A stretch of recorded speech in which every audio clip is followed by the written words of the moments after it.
Josh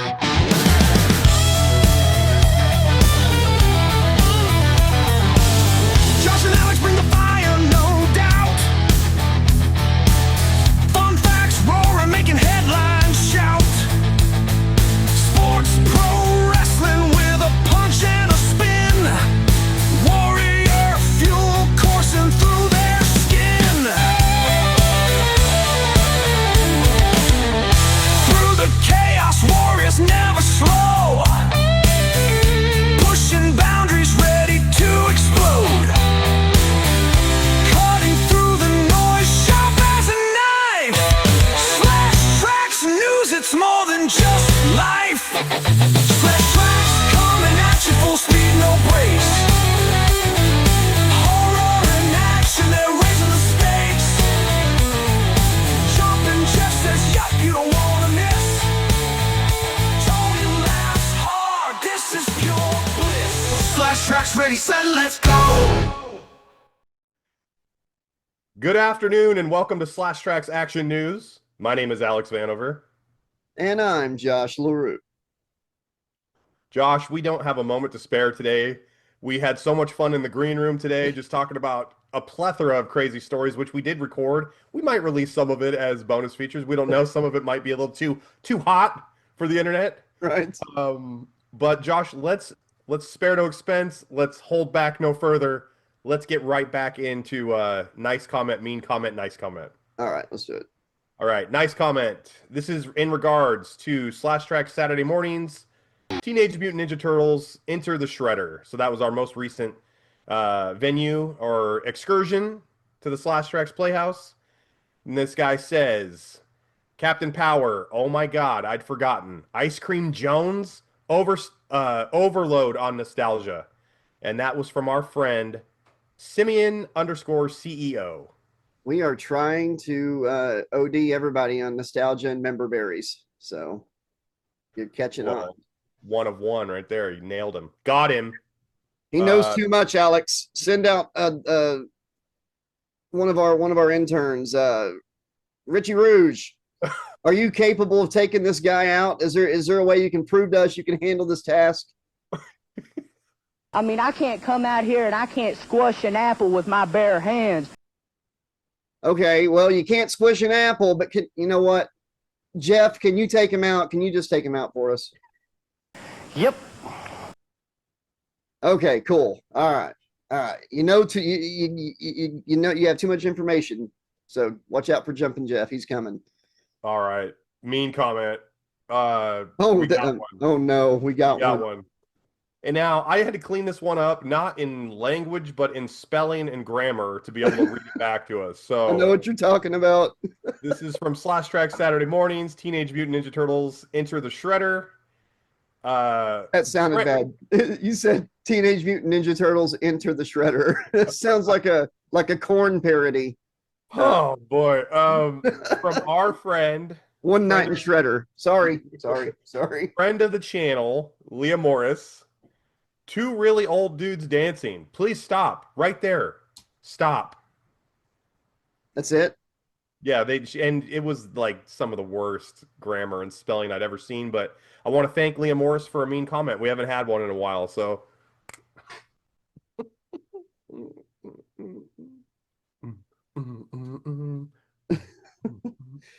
there you go. Hopefully she's watching. For some reason, I thought it was longer than that. I'm kind of saddened. I thought there was more to it. Okay. No, we're really old, and she doesn't want to see us get our steps in today. She doesn't want to see us live longer and get older, because then it would offend her even more. All right, Josh. Nice comment to end the first segment. All right. I bet I have lovelier hair than she does. Yeah, you do. Nice comment. This is from Fate Quinn on getting sidetracked with Adam Marcus. This is the second interview with Adam. Nice interview. I saw the first one just before this one. Both were great. Jason Goes to Hell is awesome, 100%. I love Fate's Quins. He's always he watches a lot of our stuff and he listens to the audiobooks. You're an awesome subscriber, Fate. Thank you so much. Yeah, Fate. Thank you so much. We appreciate that. The interview with Adam was a lot of fun. I definitely enjoy any opportunity to talk to that man. Dude, we've done 6 hours with him, and I think maybe only rehashed like two things. That's incredible. I rewatched our second interview and I got so much joy out of his reaction to me asking him about if the restaurant was open the next day after the massacre, because you could tell that he had never been asked that question before. That was a good question. I like I liked how like it seemed like we all three had a smile on our face the entire 3 hours. Like our faces should have been hurting Yeah, after that, you know. we had a blast. Speaking of blasts, we got a sponsor. I'm excited. You should be excited. Let's go to our show sponsor for today. All right. Next time you're feeling down, feeling that no one really gets you, or you're just wanting to hear some encouraging words, well, there's a solution. You can have what you want. You can do it. The finish line is closer than you think. The Cheers to You CD is 8 tracks filled with encouragement and cheering applause. It's even been featured on The Ellen DeGeneres Show. We're on your side. We're here for you. We believe in you. We guarantee you'll be feeling better about yourself and your life, or we'll give you your money back. Call 1-877-545-6715 now to order the Cheers to You CD, and you'll also receive 3 puzzle-shaped affirmative tokens. One says, I am courageous. Another, I am unstoppable. And the third, without me, the puzzle is incomplete. Together, all these items normally sell for $35, but right now you can get them for only $24.95. Call now, and don't forget. Hooray for you! A little positive affirmation in case you're feeling down in the dumps. The young blonde in your comments left a mean comment. Pop in the show sponsors tape. Change your life, change your mood around in a hurry. Well, I heard that the customer, the amount of people calling into the Tony the Spider hotline has been down lately. So, I mean, is this something you use, Tony, to feel better? Do you listen to some affirmations daily? Here's Tony the Spider. If you people only knew. That's pretty much admitting that you do, by the way. So laugh all you want. I feel bad for the interns because they only get paid per show and they only work on the news show. None of them work on the Saturday, the reviews, the riffs. So I feel bad. Maybe we'll work a couple of them into some other, shows in the future, but they got to they got to get it together because they're barely holding it down here, to be honest with you. I'm going to announce it later in the show, but I actually hired a fourth. I'm giving him a test run this week. You'll see. All right. Josh, let's get into some fun facts. All right. All right, man. Mel Wait, Blanc. You still have a fax machine? Yes, fun facts.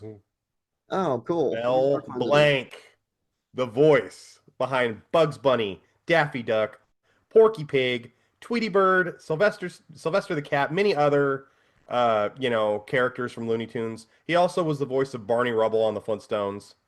He has a tombstone inscribed with the phrase, "That's all, folks." Oh, that's awesome. You almost said Sylvester Stallone. Like I saw the stuh forming on your lips when you fixed it to the cat. But the voice of Sylvester Stallone, like he did all these cartoon characters, but also he did post audio for everything you've ever seen Sylvester say. It was this guy. It was Mel Blanc. Is that who you're talking about? Mel Blanc or whatever? I am the law.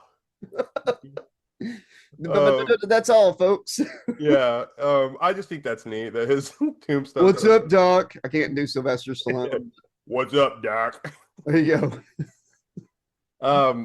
In a study of people, Josh. There's a short for you. Go ahead. Yeah, in a study of people who believed they were gluten sensitive, over 86% showed no actual reaction when consuming gluten. What have I said? What have I said? I have said it on this show before, one of our shows. It was not a thing when we were in school. Like, it was not a thing. It's bullshit. Okay? Well, we were too poor to have allergies in my house. It was like You eat what you got, or you don't eat anything. So there's no allergies in this household. We got peanuts, walnut, all kinds of stuff at school. They didn't, I'm sure that's a real allergy. There are people deadly allergic to nuts. Mm-hmm. And we had that as snacks at school and stuff. It's kind of a dice roll, but there was always wheat. Like even our cinnamon rolls at school were wheat. They were like wheat dough. They weren't like if somebody was It's BS. It's bogus. This proves it. Also, I serve tables, 2 to 3 times a week at a restaurant, and people will ask me, is this gluten-free or is this whatever? And then you'll say, well, it is gluten-free with ingredients, but it's cross-contaminated with the fryer, which things with gluten are fried in. And then all of a sudden they're totally fine with it. It's like, aren't you deathly sick or you're not? Like, which is it? It's like gosh forbid you have a little bit and feel a little sleepy for the rest of the day. It's so funny. I think people say they're gluten-free or whatever because they want their food prepared like fresh and like a very specific way. Did you have some gluten, Josh? Yeah. You must have. Yeah, you must have. Josh, last fun fact of the show. This one's really interesting. The Lone Ranger atomic bomb ring is one of the most dangerous promotions in history. In 1947, for just 15 cents and a cereal box top, the cereal brand Kix gave kids a toy containing polonium-210. It is one of the most deadly radioactive substances known to man. Isn't that the stuff that makes the DeLorean fly? Plutonium. This is polonium. I thought you said plutonium. I was like, Jesus Christ. No, polonium-210, but plutonium is what made the DeLorean go back in time. But they were giving kids actual, like, radioactive substances. Well, shit. That does blow my mind, but not so much because, like, way back in like the early 1900s, late 1800s, that people were like taking this radium. It was like a thing they told people to take a little bit, every now and then, but people were taking it more than they're supposed to. Mm-hmm. And this might be a fun fact for another day. Like a lot of people lost their jaw, like their jaws just fell off. Their chin, the bottom half of their jaw would just rot away because they were taking the radium too much. It's called Radathorn. Is that what it was? That was called Radathorn, and you're totally right. And yeah, they were drinking it as like a cure-all tonic. Yep. It had radium in it, though, right? Like that's what the you were drinking like straight, like radioactive isotopes. Yeah. Like, I wonder what Kennedy would do. He's raging against yellow 40 and red dye number 7. What would he do if there was still radioactive substances in M&Ms? Oh, he probably wouldn't even talk about those. He just wants to be a buzzkill on the good stuff. It's like, don't give your kids a vaccine. Like, really, dude? Okay, you know what? When all these kids start dying of measles and everything, and all these diseases we got rid of a long time ago, we're calling you to come talk to the families. But the movie 28 Years Later was actually brought to you by the Kennedy Association. Pretty much. Because all the diseases came back. Josh, let's go to your segment, your very own special segment, Josh's Cringe Corner. Oh, this one's a good one. This one takes you back to the late 80s, early 90s with like Bart Simpson. And what was Bart Simpson always doing? Writing on the chalkboard? Skateboarding? Skateboarding. Okay. But this guy skateboards for the lords. Awesome. I'm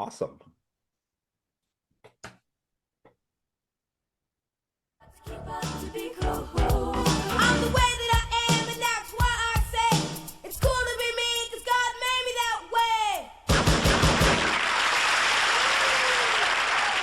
Wait a minute! Andre!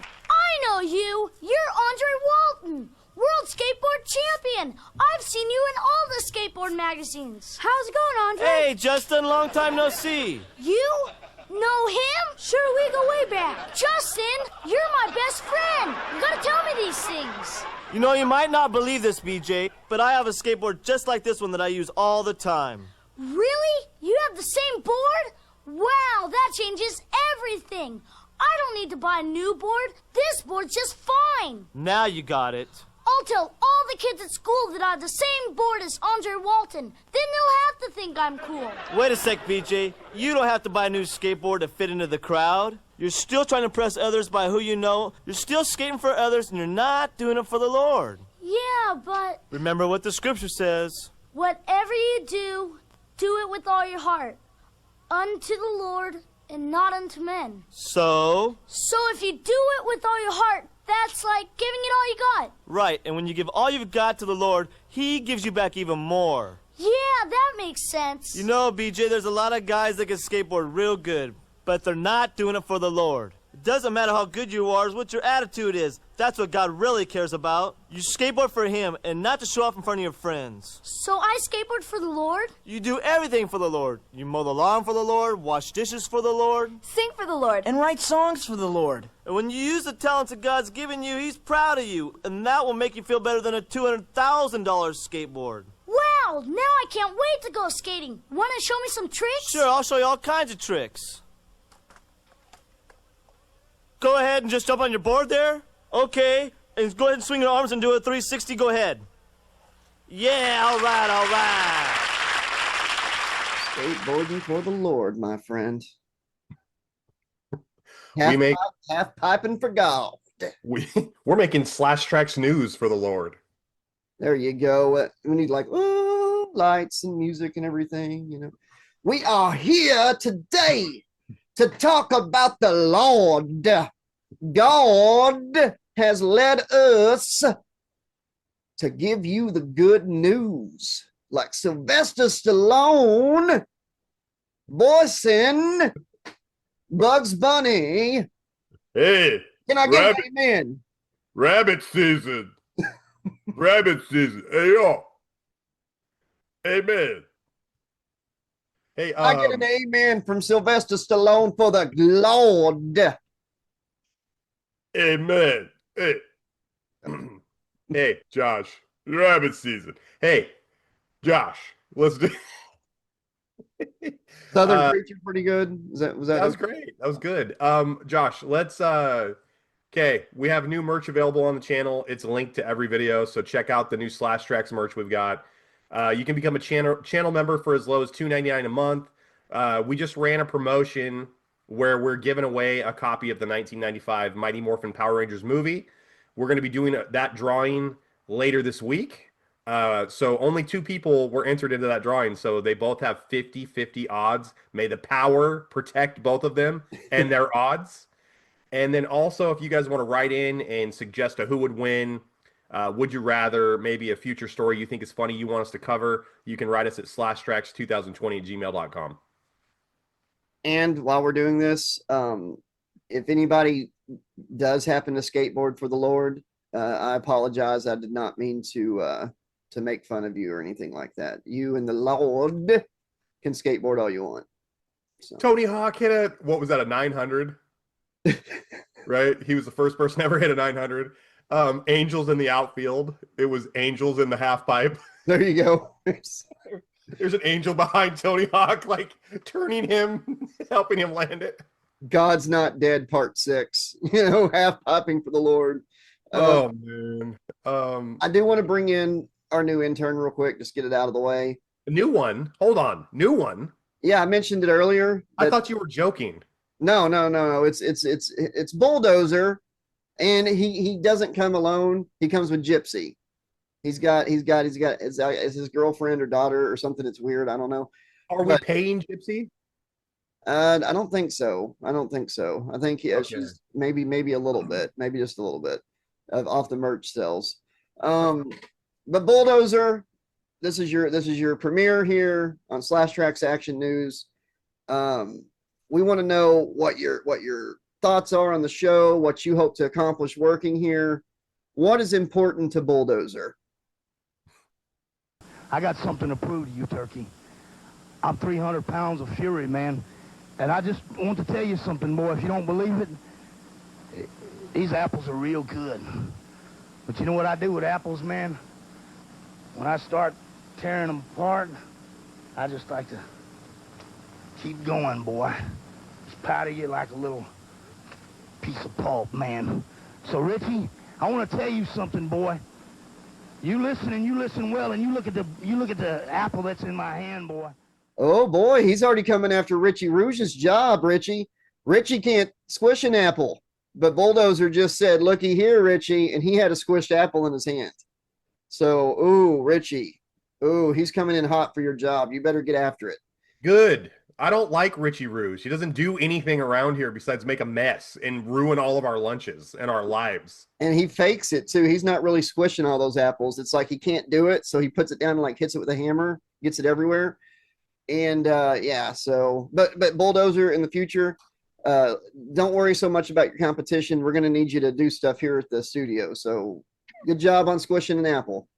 And Gypsy, I guess, is gonna stand by you and be a really bad actress. I don't know. Anyways. Well, she fits right in here at the channel because the theme, she's right on point. Josh, who would win? Walter White, Heisenberg himself, or the Punisher? And I'm going to let you have the floor first, sir. Actually, like a one-on-one fight, Punisher. But actually, maybe not. Maybe not. Walter White could make some of that meth stuff that he made in season 1, where like one piece made an explosion, but the whole bag like blew off the top floor of a building.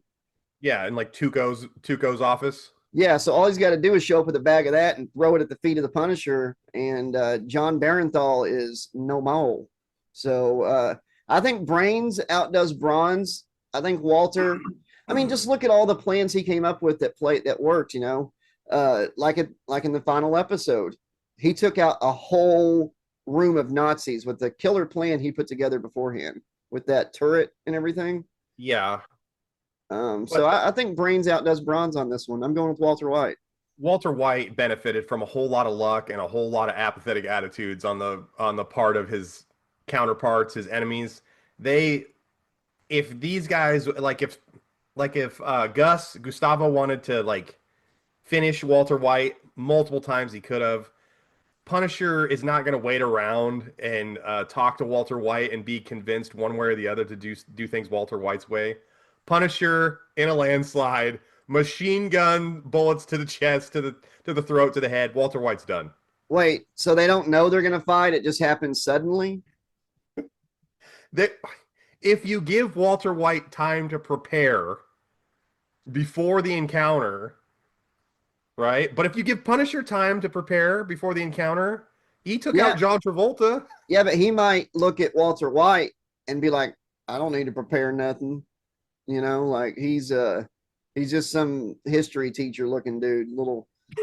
He doesn't, you know, he might get cocky and over arrogant about it. And Walter comes in and blows him up or something, you know, acids him. The guy, if there's planning involved, Walter wins. If there's not planning involved, obviously Punisher wins. The guy who gets cocky and arrogant on record multiple times is Walter White. And it works out for him every time. Yeah, not really. He died. He knew he was going to die. That was part of his plan. He even told his wife as much without saying the words. He was going there to kill those people and die.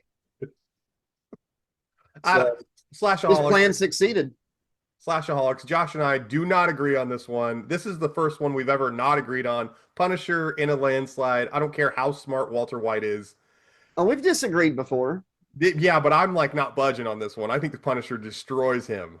I do. I think he destroys him too if there's no planning. And if he knows who Walter is, Heisenberg and all that, and he knows his history, he's going to be ready. But if you're like, hey, this Walter White guy, y'all's going to have a fight, and he's going to look at him and be like, okay, you know, and Walter's going to come in and surprise him, and he's going to win with some science, bitch. Yeah, science. Say my name.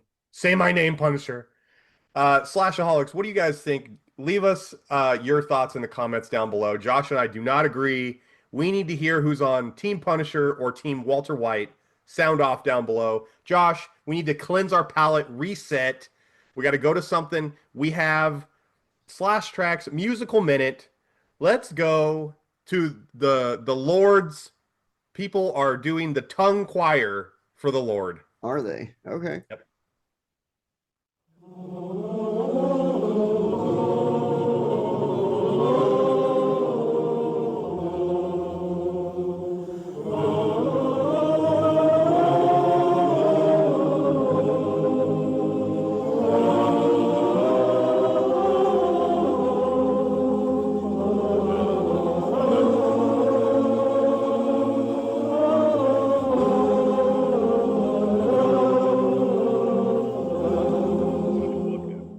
And we can book them for a future episode. We could book them for a bar mitzvah, maybe a birthday party, family gathering.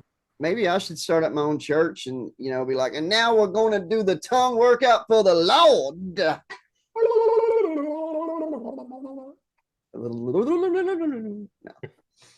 All right, Josh.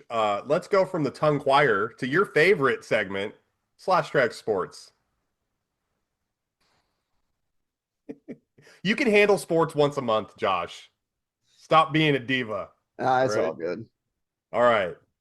Now, it's being reported, Josh, that the Utah Jazz had to get rid of John Collins, who was a really good basketball player for them last season, because he was responsible for far too many of their wins.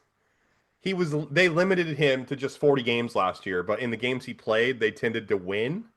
So they had to get rid of him, Josh, because he was responsible for them winning too much. There's no I in team. Okay. So I'm back in. They have more than 40 games a year. 82 games in a regular season for the NBA. Too many games. That's what you're taking from this story is that they have too many games. What does WNBA get? Oh, I don't know. 40? Nobody knows. Let's see, sexist. I don't know. No, Yeah. In all seriousnness, they're shooting themselves in the foot if he's winning all the games. So I don't know. He's too good. So they had to shut him down and not let him play. The Utah Jazz are like this is called tanking. Professional teams will tank so they can get a higher draft pick in that upcoming draft. But it's like I don't know, man. Where's the integrity in trying to still win? I hate this. I hate everything about this story. I hope the Jazz never win a championship ever just because of this story. Screw them. Let's see here real quick. How many games does the WNBA teams have per year? You can't ask one of our interns to do this. You have to ask Surrey. You have 9 of them you've hired in the last month. 44 games. That's Okay. not cool. That's not cool. The WNBA doesn't make money. Should. They don't. They piggyback off of the actual NBA teams. They're all like lumped together with whatever city they're in. They listen. Some of the WNBA players are amazing, but they just don't draw. It's just not. I think Caitlin Clark is starting to change that a little bit. She's really good. She's a player for Indiana. She's great, but it's going to take some more time. The sad thing is, you put them out there in like bikinis playing basketball and stuff, their ratings would go up, and that's sad. God. Of course It's it would. Sad. All right, Josh. Last sports story of the night. I'm sure you're excited. Dylan Brooks, NBA basketball player, filed a restraining order against his children's mother and his ex-fiancee, Heather Andrews. Dylan Brooks alleges she threatened to sever his fingers so he can't play basketball anymore. And this is according to TMZ. Wow. It sounds like a hell of a reason to get the restraining order. Take his fingers. I mean, he's not even that good anyway. He misses a lot of shots. So maybe if she took his fingers, it might help. Maybe did you ever think about that angle? Has Beth ever threatened to cut your hair so you couldn't be as beautiful as you are on future episodes of Trax Saturday Mornings and Trax News?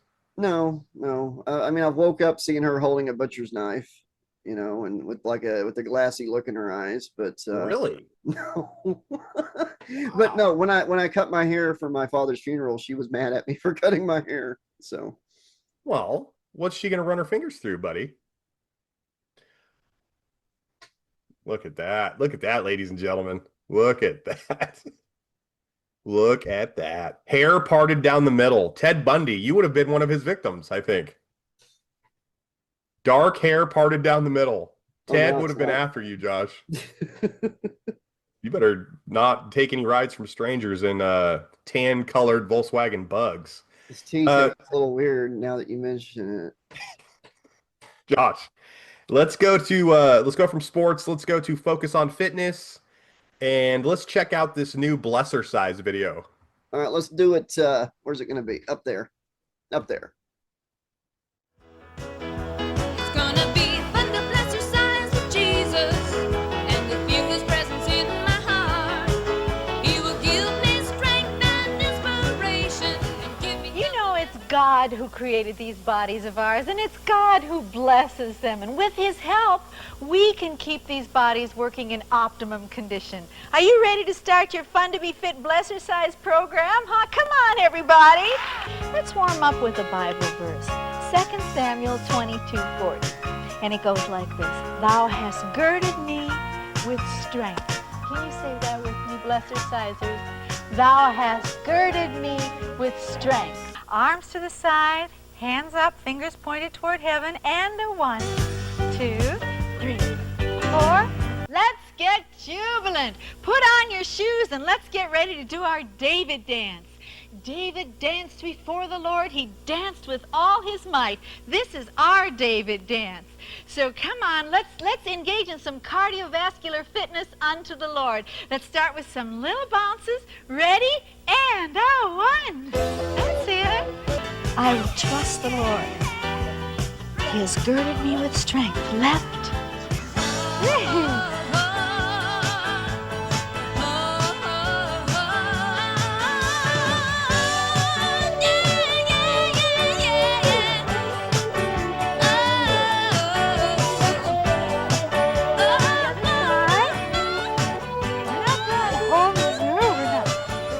That's it, you got it. Down your elbows. Hello, floor.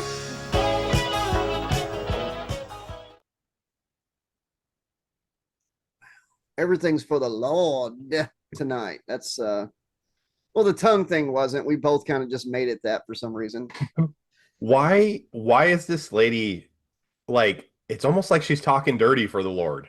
She's like, when I gave my full body, mind and soul to the Lord for blesser size. I don't like the way she's like saying it. It's kind of weird. Well, Alex, our body is a temple for God, and we have to keep his temple pure. Mm-hmm. So this lady's on to the right track. Josh, so you said you were going to actually start hosting and coaching blesser size for Trax Patreon members. When is the first Zoom class that you're going to be teaching blesser size? It was actually last week, and the only people that showed up was Richie Rouge and Tony the Spider, and James Acosta. Yeah, I asked Jeff if he was coming, and he said yep, but I'm starting to think that's the only word he knows. So Tony, if you only knew. It's like it's in your contract. You're going. You'll be there. Josh, let's get into Trax wrestling. Let's do it. Oh God. All right. Your hair looks like Shawn Michaels in '95. Yeah, it's kind of getting kind of messed up. I need a brush. But go ahead. All right, man. This whole Trax wrestling segment is brought to you by Hulk Hogan. Oh God. So Josh, 25 years ago this week at WCW Bash at the Beach, Jeff Jarrett immediately laid down for Hulk Hogan to pin him, causing Vince Russo to storm down to the ring and throw the WCW World title in the ring at Hulk Hogan and proclaim that piece of shit is never going to work here again. You're never going to see him again. And just Hogan ended up suing WCW and Vince Russo, and we never did see Hulk Hogan again in a WCW ring. This is the anniversary of that moment. Oh, it was so nice. Well, not at the time. I was a little upset because I liked him, but now it's like, oh, never see him again. That'd be so nice. What's funny is Hogan has even lied about this story. He has. It's one of his lies. Yeah, he sued him, but he says at first that this whole thing was his idea. that he goes out there. Jeff Jarrett lies down, and he gets on the microphone and says what he says. Hogan does, not Russo. Yeah. And he said he left there with the belt. Him and Bischoff got in the limo, had some champagne, and said, "Oh yeah, that went over so good. We're gonna have the internet talking, brother." But then when Russo came out later and said some of the stuff he said, that's when Hogan got mad, and that's when Hogan sued him. But yeah, Hogan says this whole laying down, all of that was his idea. He worked it out with Russo and Jarrett himself. Brother. What do you think actually happened? Do you think Hogan knew that Jarrett was going to do that? Yes, I think, yeah, I think that he knew that was the spot. And I don't think Hogan came up with it. I think he knew that was the spot.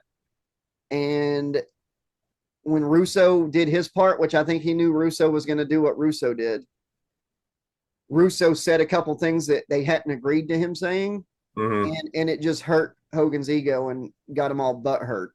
Hogan's the reason that Hogan was never back in WCW after that. Russo couldn't have stopped him. Hogan had a contract guaranteed, and appearances he had to do. Russo couldn't have stopped Hogan from coming back. Hogan stopped Hogan from coming back. So what I think happened is the spot was come up with, Hogan agreed to it, but when Russo hit below the belt on stuff they didn't agree to, Hogan got pissed. I think Hogan got butthurt.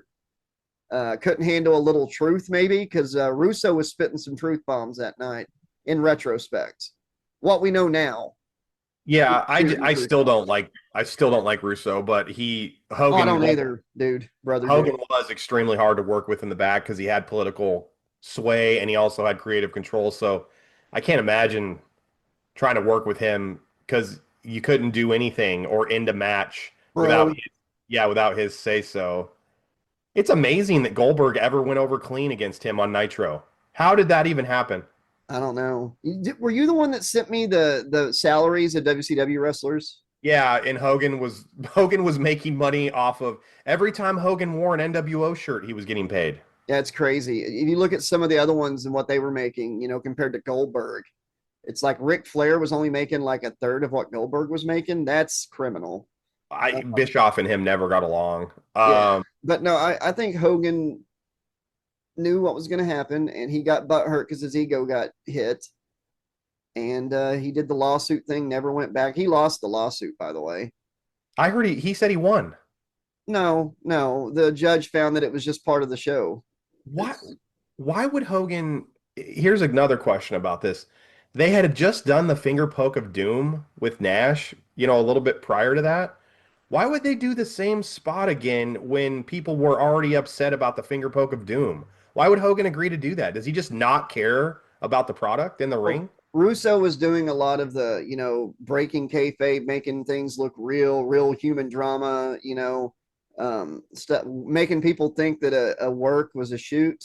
And you got to remember, this was like a year and a half after the finger poke. Finger poke was January 99. This was summer 2000.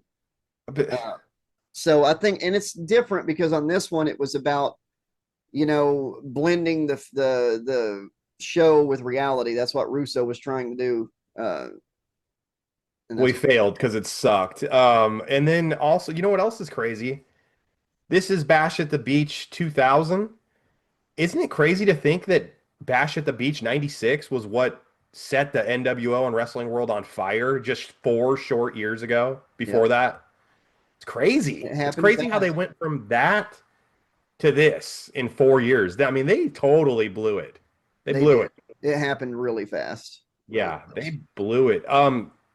Let's, you know what? We talk about Hulk Hogan way too much, Josh, and I want to kind of get away from Hulk Hogan. And our next wrestling story, let's cleanse our palate and let's talk more about Hulk Hogan. Oh, okay. Yay, brother. All right, Kurt Fuller, Brell from No Holds Barred, from the classic action wrestling comedy right there, whatever it is, film, No Holds Barred, 1989 classic. He plays like a Ted Turner kind of guy. He's like promoting the Battle of the Tough Guys. He's trying to get Debo from Friday to fight Hulk Hogan, who's Rip in the movie, but he's Hulk Hogan. using the axe bomber as his finisher as opposed to the leg drop. What's that smell? It's Dookie. Dookie? Yeah. Ah, Dookie. Dookie. Yeah, Kurt Fuller, main bad guy except for Zeus, has claimed Josh in a bombshell interview. He almost died because of Hulk Hogan while filming No Holds Barred. Well, that would be like the second person Hogan's almost killed, along with the guy that created Law and Order or whatever. Not created, but was on it. Oh, Richard yeah, he was the star Richard on it. Belzer. Yeah, Richard Belzer. Yeah. So this is what happened. Josh. Hogan. So the scene where Brell offers him money, says to write whatever amount you want on the check. Hogan shoves it in the guy's mouth. Yeah. Hogan shoved the check in his mouth, but apparently Kurt Fuller thought there'd be a cut. Oh. Right?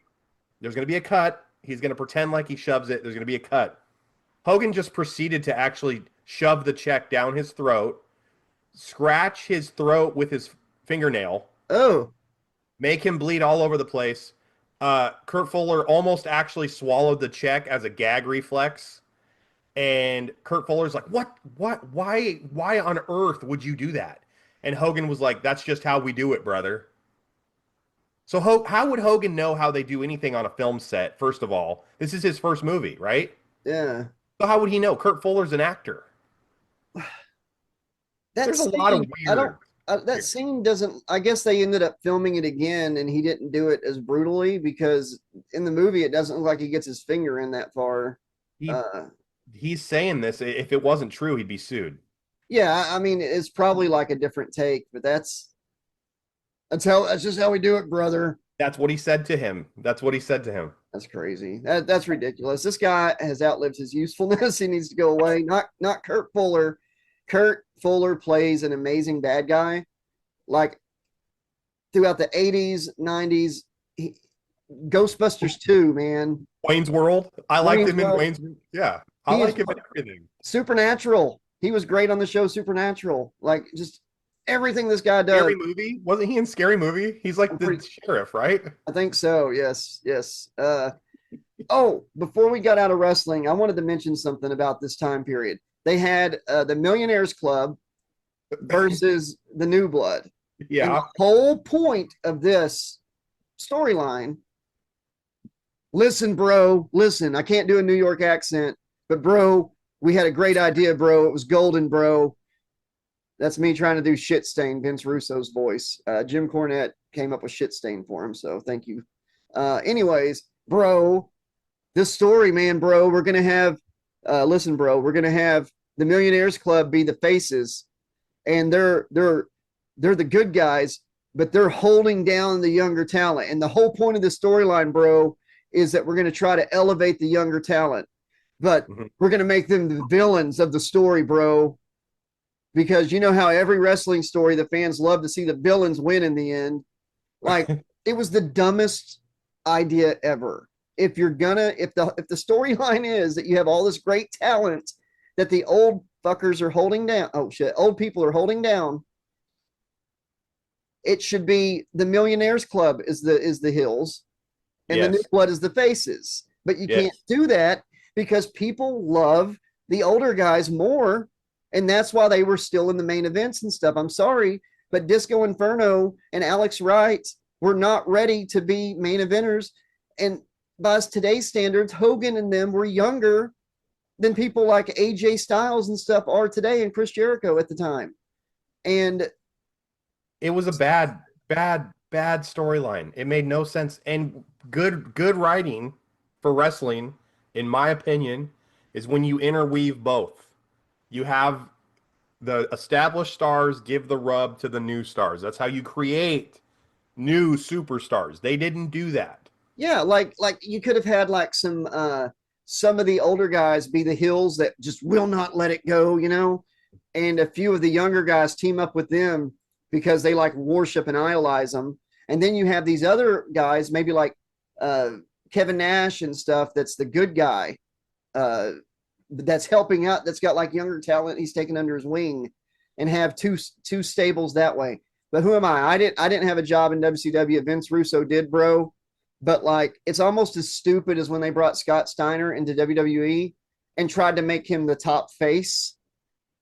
He was always best as a heel. Scott Steiner was the best heel on the microphone, all that, and his injuries were not suitable for a face. But if he had been a heel, he could have worked a different way like he did in WCW, and we wouldn't have even known how injured he was. But Triple H didn't want to let go of that heel spot, you know. But these ideas are just so dumb. The Millionaires Club is the ones holding down the younger talent, but we're going to make the younger talent the bad guys in the situation. Clearly, they dropped the ball. You cannot convince me that Vince Russo was not a plant to destroy WCW. It just either that or just been astoundingly dumb. Listen, bro, I gotta talk to you for a second, bro. The fact of the matter here, bro, I used to manage a video store, bro. And to be honest with you, bro, this impersonation might be my best one, bro. Yeah. No, they brought him in because he said he had success with the Attitude Era. He might, and he did, but he was not responsible for Stone Cold and The Rock and stuff. He was responsible for a lot of the Gangrel and the lesbian storyline and all that other bullcrap. Mark Henry giving birth to a hand. Yeah, Godfather and all that other garbage that didn't work. I think the Attitude Era, and I might take a lot of heat for this, but it's the truth. People look at it through rose-colored glasses. There was a lot of really good stuff, but there was also a lot of really, really bad stuff. Yeah. They were just like trying to be as extreme as they could. Just sometimes it was cringy. It was so over the top. Yeah, it's just like us. Like when we like Jumpin' Jeff works well, but sometimes we think more Jumpin' Jeff and more Jumpin' Jeff works well, and we'll just pepper him in. As a matter of fact, Jumpin' Jeff, what do you think about? Are you excited? Are you happy that we use you so much in this show? Yep. Yeah, I thought so. Yeah, it's the same exact premise or the premise. Hey Josh, let's go to another. Oh, okay. You know what we need to do? We need to repent for all this bad things we've been saying about Vince Russo. We need to go to Trax Good News Gospel, and we need to hear the bad news of why being a sodomite is not a good idea. Lord. Mm-hmm. God's going to put a cancer in the butthole. God's going to put a cancer in the butthole of every sodomite. Every sodomite's butthole will get cancer in the butthole. It'll burn and burn and burn. They won't be able to sit down because of the burning in their butthole. He can't sit down. He's got a burning in his butthole. He's got a fire. He's got a flame coming out of his butthole. God's going to have a flame coming out of your butthole. You're going to have a flame coming out of your butthole. If you thought that AIDS was bad, you ain't seen nothing yet until you see the flaming butthole. Your butthole will be flaming, and you will not be able to sit down until you have a flame coming out of your butthole. And there'll be people walking around all over America with flames coming out of their butthole. And everyone who takes it up the rear, everyone who has a penis injected in his butthole, when that penis comes out, the flame will start burning, because ain't nobody gonna stick no penis in that flame. That flame will be an eternal flame coming out of the butthole of every sodomite. Flame coming out of the butthole, flame coming out of your butt. That man pulls that penis out of you, a flame is going to come out, and nobody will ever stick a penis in your butthole again, because it will be on fire. You ain't seen nothing till you see the flame coming out of T.D. Jake's butt. Lightning bug got a flame coming out of his butt, and all flames shooting out of their behinds. You're going to see the power of God. Flame of fire is going to come out their butthole. That guy sounds like a pain in the ass. Dude, can you imagine going to church and instead of them talking about something from the Bible, it's just a pastor talking about how your butthole is going to be on fire and you're going to hell and the devil's going to shove stuff up your butthole and stuff? Like, that's incredible. This guy had a hell of a weekend before he wrote his sermon.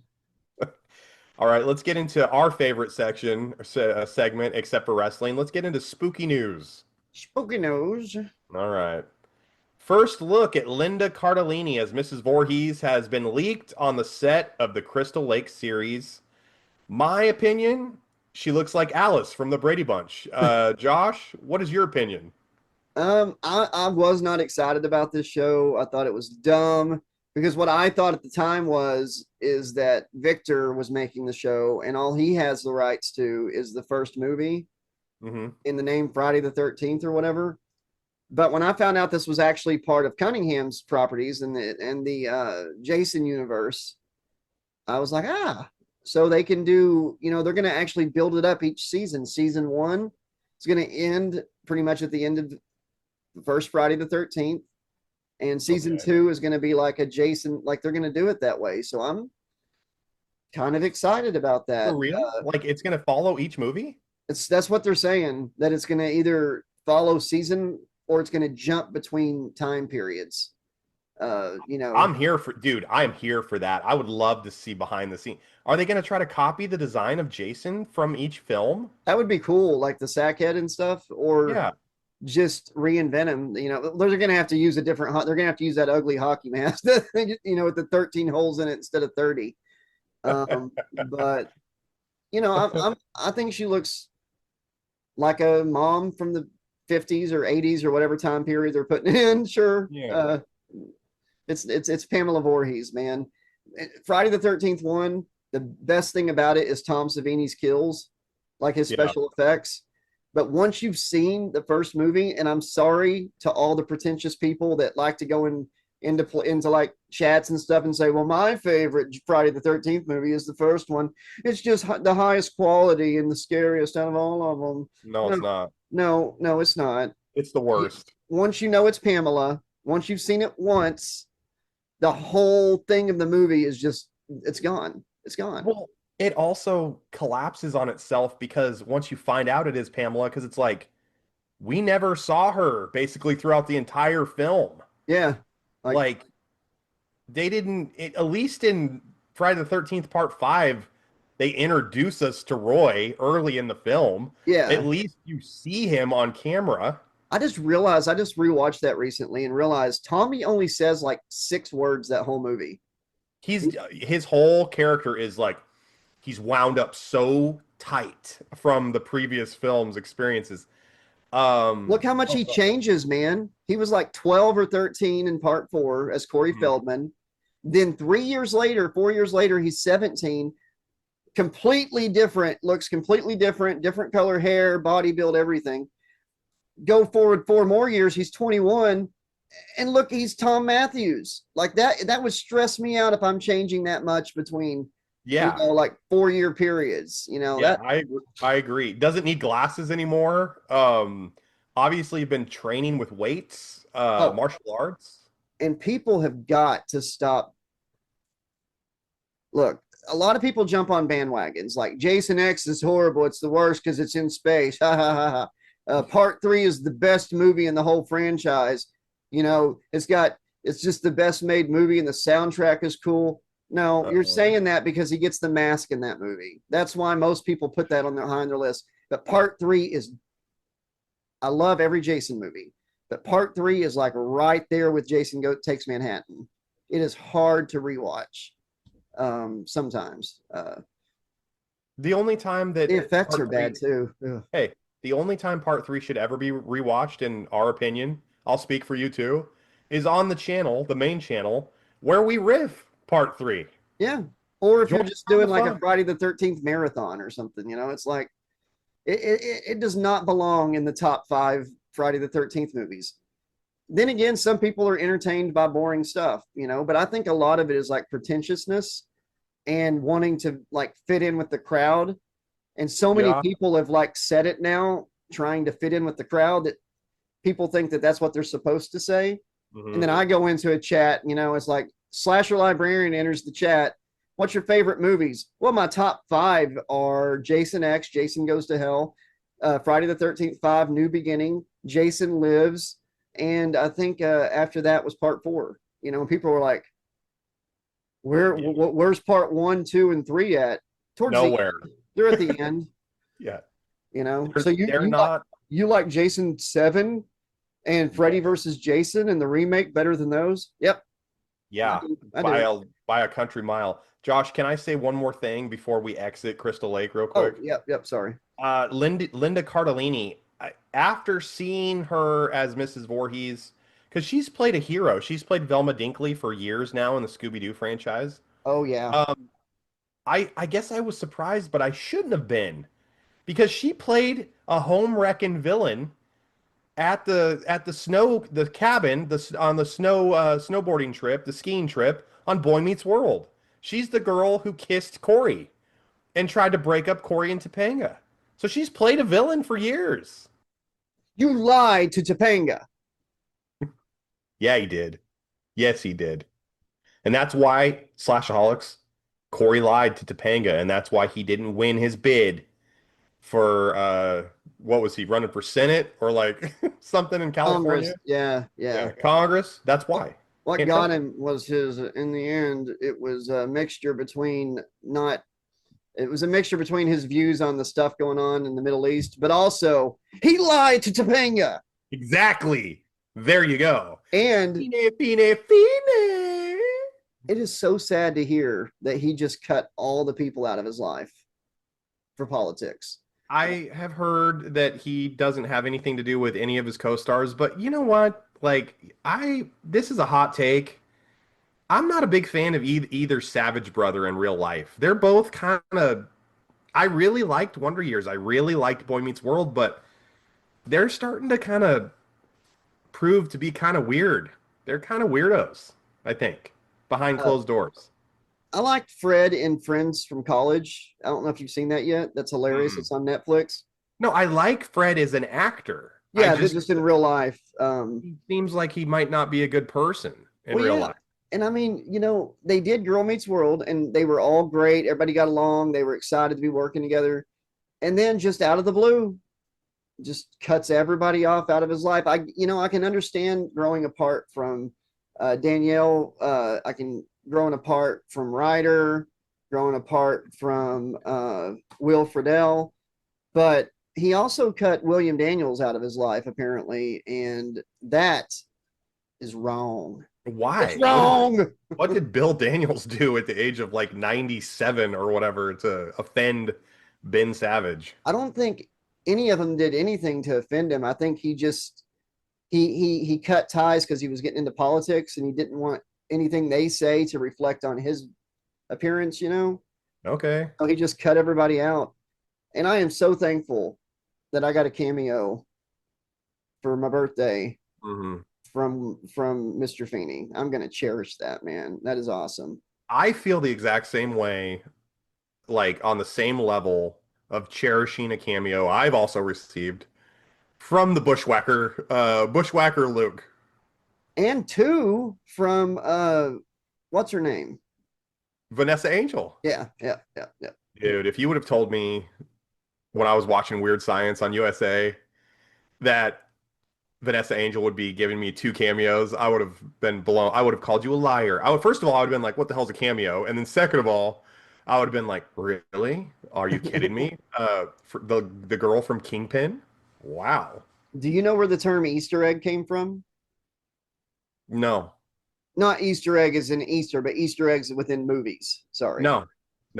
Okay. In Rocky Horror Picture Show, the movie in 1975, they filmed during Easter. And for fun, the cast, Tim Curry, Meatloaf, everybody, they made Easter eggs and hid them around the set. And if you watch the movie, they didn't collect them all. So there's certain scenes where you will see Easter eggs. Okay. In the set pieces. That's where the term Easter egg came from. That's phenomenal. I did not know that. And the more you know, you can thank Slash Trax for that. You're welcome. Put that in your pocket and take it home. Let's go to our second spooky news story. All right, you ready? Mm-hmm. All right. Megan 2.0 has officially bombed at the box office. It was released June 24th, 2025 on a budget of $15 to $25 million.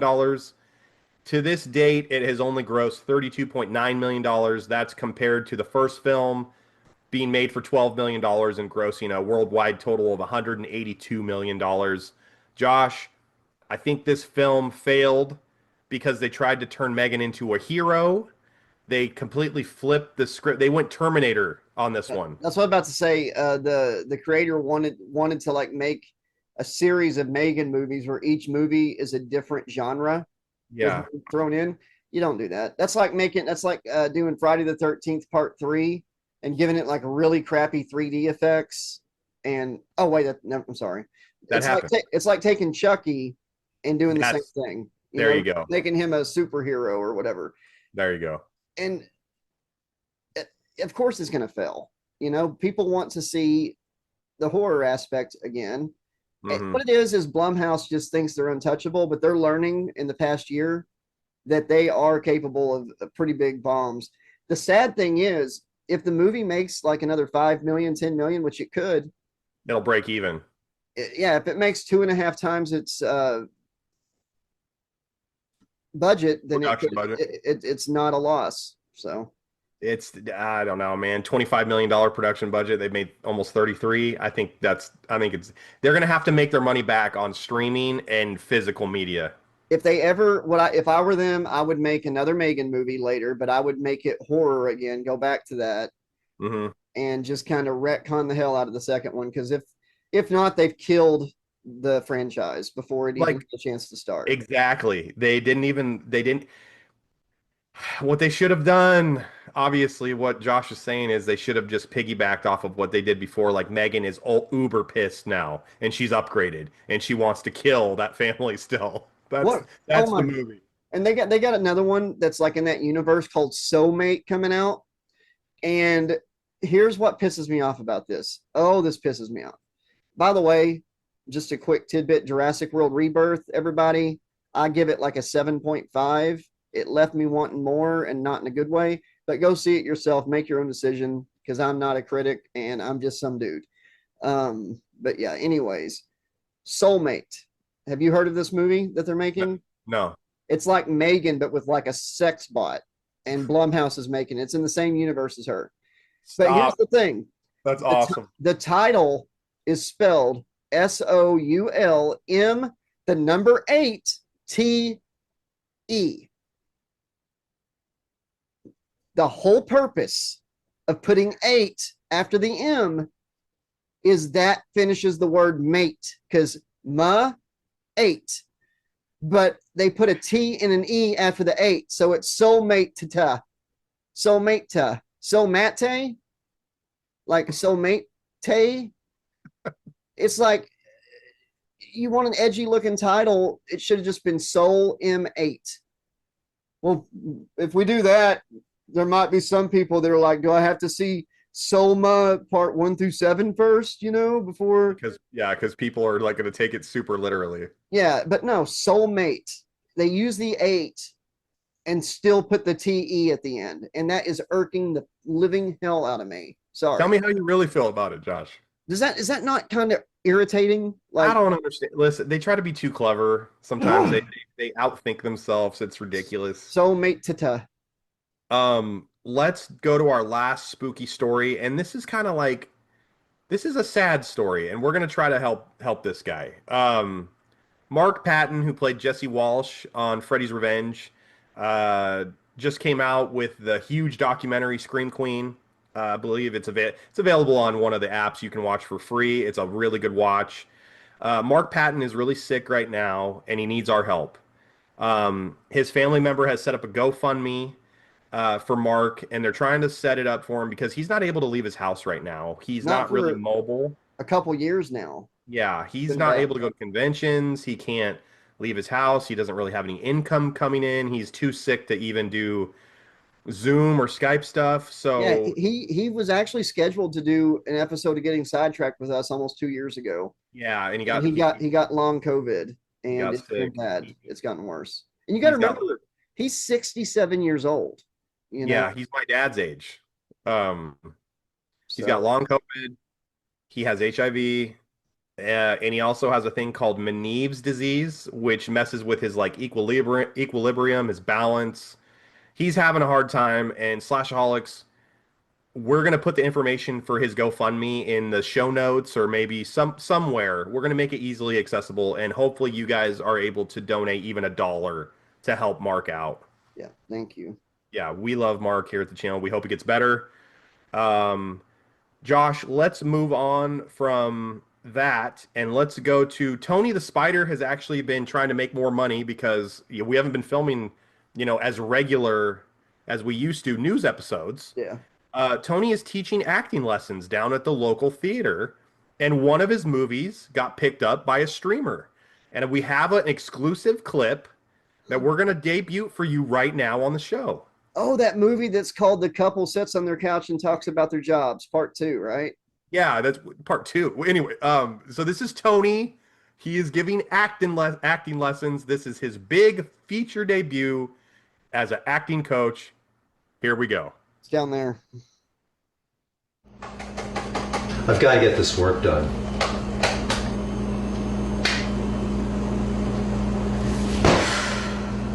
My job sucks. I don't like the people I work with. I've got to get this work done. It's going to shock the world. I've hacked into just about all the information I need. They have no idea. It's going to change the world as we know it. It's going to change everything. They have no idea. The bank is failing. Pills help. I need something stronger. I need a stronger medication. It's a crutch. Get off the pills. Straighten your life out. Maybe it's because of you. What?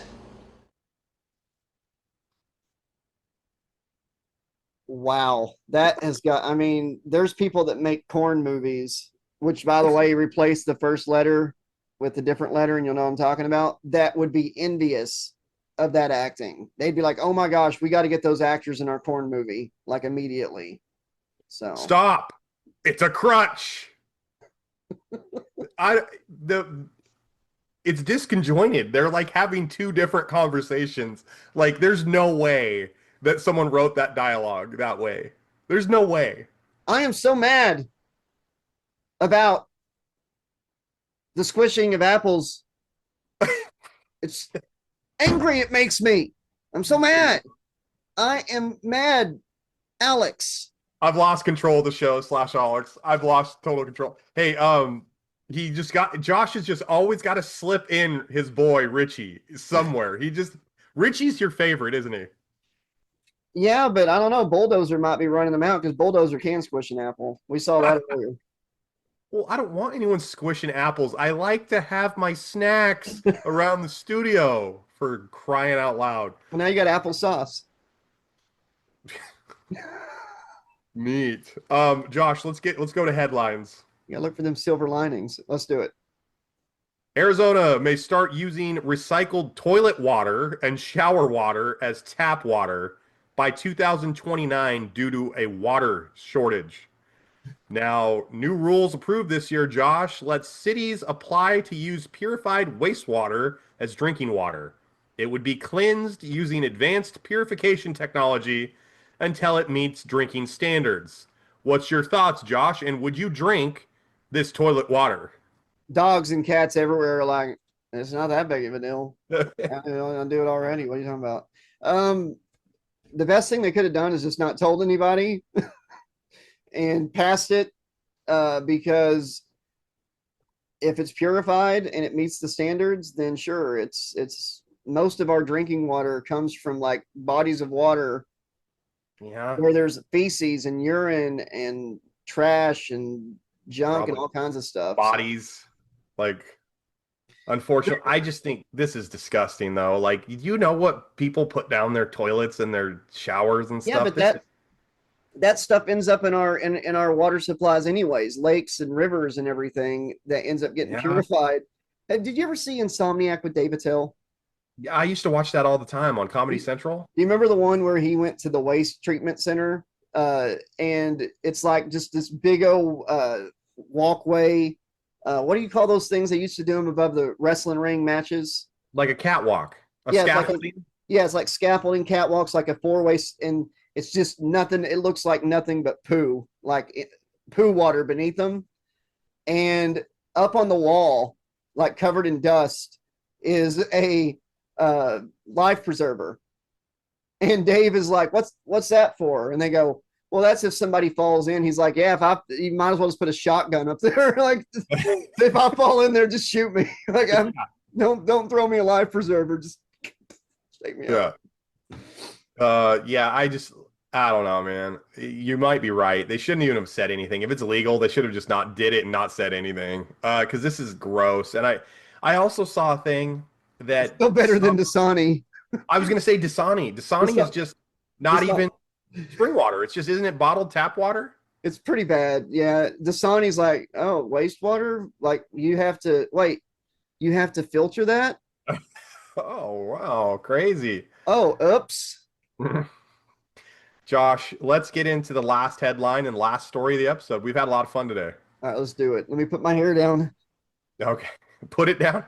I think my favorite moment of today's show was Sylvester Stallone, Tweety Bird. I thought, put it down. Hey, yo. Yeah, no holds barred. Dookie was pretty good. You lied to Topanga. That was pretty good. All right, last story of the show. Time to gaslight Josh. President Trump mulls having a UFC fight on White House grounds. It would be to celebrate America's 250th birthday on July 4th, 2026. It would seat upwards of 20,000 spectators. Josh, what's your thoughts? Well, whenever I put on my birthday parade, nobody showed up. And there's all kinds of footage of me sitting there looking very sad with a full diaper. And I just figure my voters are very, very into this white trash. What's that? Into this very sophisticated fighting. It's very beautiful fighting, actually. People call it violent, but really it's a very beautiful thing. UFC, very beautiful, very beautiful. You can't spell, the F word without UFC. So yeah. I think it is stupid, and I think it is white trashy of him to do that to our White House. And I just hope we survive this nightmare because it is a joke. It is a joke. It is a joke. I'm sorry, this is not even political. This is not my personal political beliefs or anything. If I was looking at this from the outside, not being within this echo chamber, anything, I would say they have a mentally deficient man who's clearly got mental decline and language skills of a third grader, maybe making decisions for the country, the whole country. So you're not a fan of him having a UFC pay-per-view at the White House. That's what you're saying? No, Macho Camacho is going to show up. Have you ever seen Idiocracy? No, I haven't. I've seen pieces, but go watch it. It's happening right now, Alex. Go watch. That's your assignment. Watch Idiocracy and come back and tell me that's not what's happening right now. With Hogan ripping his shirt off back at the convention thing back last summer, all of that. It is happening. Dude, a UFC fight on the White House grounds for July 4th. It's disgusting. Yeah, I've never heard of anything like this before. It's a publicity stunt. It's very on brand for him. I'm sure people are going to show up again. I'm sure the concessions would be fully stocked with Diet Coke and KFC. Have you seen the clips of the squeaky tank from his military parade? It shows the there's all these seats. Why can't I think of words right now? Bleachers set up along the path of the parade. They're all empty. There's like maybe 2 or 3 people sitting, and this tank is rolling through the parade. Nobody's clapping, cheering, because there's nobody there, really, just a few people. And it's like, cuts to the president. He's like, He's not stoked. He's a not good stoked. team. Nobody showed up for it.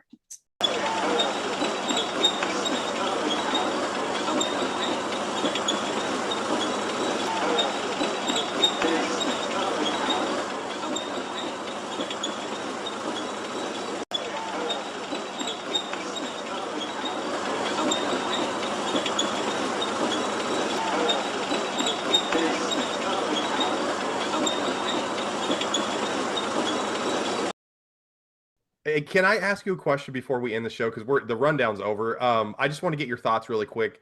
What were your thoughts on the White House declaring that there was no Epstein list? Okay, here's the thing. When there was, didn't they say there was one? Yes, for years they've been saying it. The second that Donald Trump's DOJ, and I'm sorry if we lose viewers over this and people leave, but I'm just asking your opinion. that's what I'm saying. The second, this is my opinion, the second that he had his DOJ announce that it didn't exist, because here's the thing. Elon Musk brought it up a few weeks ago when they were fighting. Trump got scared, freaked out about that, threatened Elon. For one, if he's innocent, he wouldn't have threatened Elon over it. That he was going to deport him. Yeah. Then the head of the DOJ, Trump's pick for the head of the DOJ, like a few days later, said she had it on her desk. It's on the news where she said that. A week later, it doesn't exist. Here's the thing, and he doesn't understand why people are still talking about it, because he's the one that said for years it existed. And the moment he had his DOJ say it did not exist was the moment he proved beyond a shadow of the doubt that he is on that list. If he was not on that list, he would not have had them say it didn't exist. What other purpose is there for him to say it doesn't exist after years of talking about how it existed and he was going to bring it up? I don't know why he would have, here's the question before we end the show. Why would he bring it up if he knew he was going to be on the list? Why would he even say anything? Because it got people fired up. It got him elected. He just figured when he got in there, other stuff would become more important and he could just, sidestep it. But when Elon, here's the thing, people like me and Democrats and stuff could tell Republicans and MAGA all day long for years. They tried. The guy you're supporting is on the Epstein list. But because they were being told this by Democrats and people they hated, they're like, no, he's not. Even if his name's on there, it was put there by the deep state. But when Elon Musk came out and said it, all of a sudden their eyes opened up. He showed pictures and video that we've been showing them for years of Trump with Epstein looking at young girls and all this stuff at parties. They didn't look at that when Democrats showed it to him, but when Elon did, yeah, it was kind of hard. It opened their eyes, and now they know that it's a real thing. And the fact that Donnie all of a sudden is saying it doesn't exist is kind of proof that he's on it. Because if not, there is no other reason for him to say it didn't exist other than to cover his own butt. The DOJ lady said it was on her desk a week before she said it didn't exist. I think Elon set this thing on fire, man. I think what they need to do is next year on the 4th of July at the White House, the main event of the pay-per-view is going to be Donald Trump versus Elon Musk. There you go. And if Elon wins, he gets the Epstein list in his hand and he can read it off on X live or on pay-per-view live, whatever you want to do. And if Trump wins, guess what? The list never existed. Never existed. And that's the fight. Okay? Yep. And I didn't mean to get so passionate about it. I just hate when leaders in history, like Mussolini and everything, they try to convince people to believe lies, blatant lies, and they put it out there. They put it out there until it's believed. We're too smart. People are not gonna all of a sudden believe it doesn't exist after years of that man telling us it existed. So. Yeah. It's just interesting. It's just it's interesting that it was there for a long time and then all of a sudden it's not there. It's just use your critical thinking and /Alex, you come up with your own reason why. Why do you think that is? Yeah. And if you completely disagree with my views or whatever, That's what's great about this country. Yeah, leave it in the comments below. We'd love to hear it. It's just, and I didn't say one way or the other. I'm just telling you, it's interesting. It's Josh? very strange for sure. Yeah. If we had a PKE meter and we were gonna test how strange it is and how much, weirdness is going on with it, I think it would be a Class 7 Spectre. Yeah. Yeah. We'd have to put the Epstein list into the containment unit and run like hell. Josh, end the show, buddy. That's it. Thank you all so much for watching. We really appreciate it. You've seen the information on the screen on how you can support the channel. Really subscribing and spreading the word about the channel is the best thing you can do. Clicking the bell so you always know when there's new uploads. You can do one-time donations, even if you can't do a monthly pledge through Patreon or a channel membership. You can do PayPal or Cash App. It's all right there in the description below, as well as the merch website, everything. Yeah, be excellent to each other and try to stay sane inside insanity. Get ready for two 40-year-old guys dancing. Say good night, Alex. Good night, Alex. Mahalo, darling. 40-year-old guys dancing. Get over it. Can't remember what your name was, but get over it. You know what? In honor of our last story, I'll do the Josh and Alex got the groove. Fun facts making the headlines move. Sports and horror keep it tight. He's fat! Yep. Warrior fuel for the fight. But there's one thing I can do. Pro wrestling on the screen. Spin the facts like a dream. Headlines rocking day and night. Trax team out of sight. Jumpin' Jeff says, yep, alright. Tony laughs with pure delight. Trax action, news and gear. Every story crystal clear.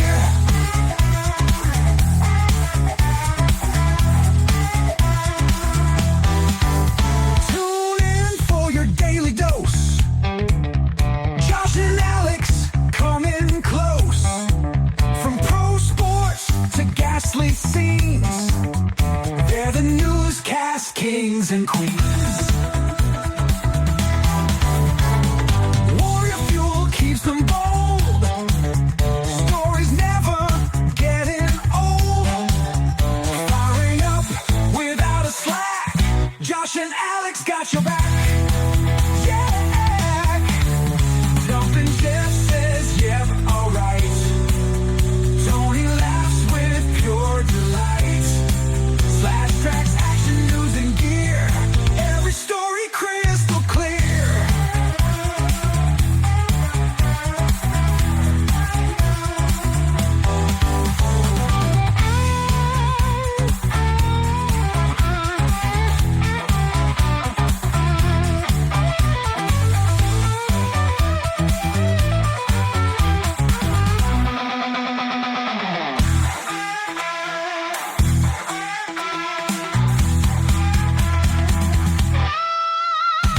Jeff says, yep, alright.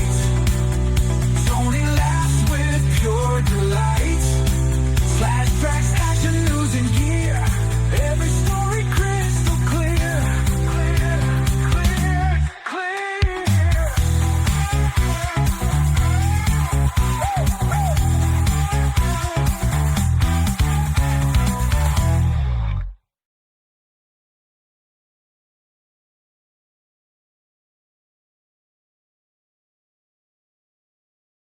I can't come out here and I can't crush an apple. Just go out and use my southern charm on her.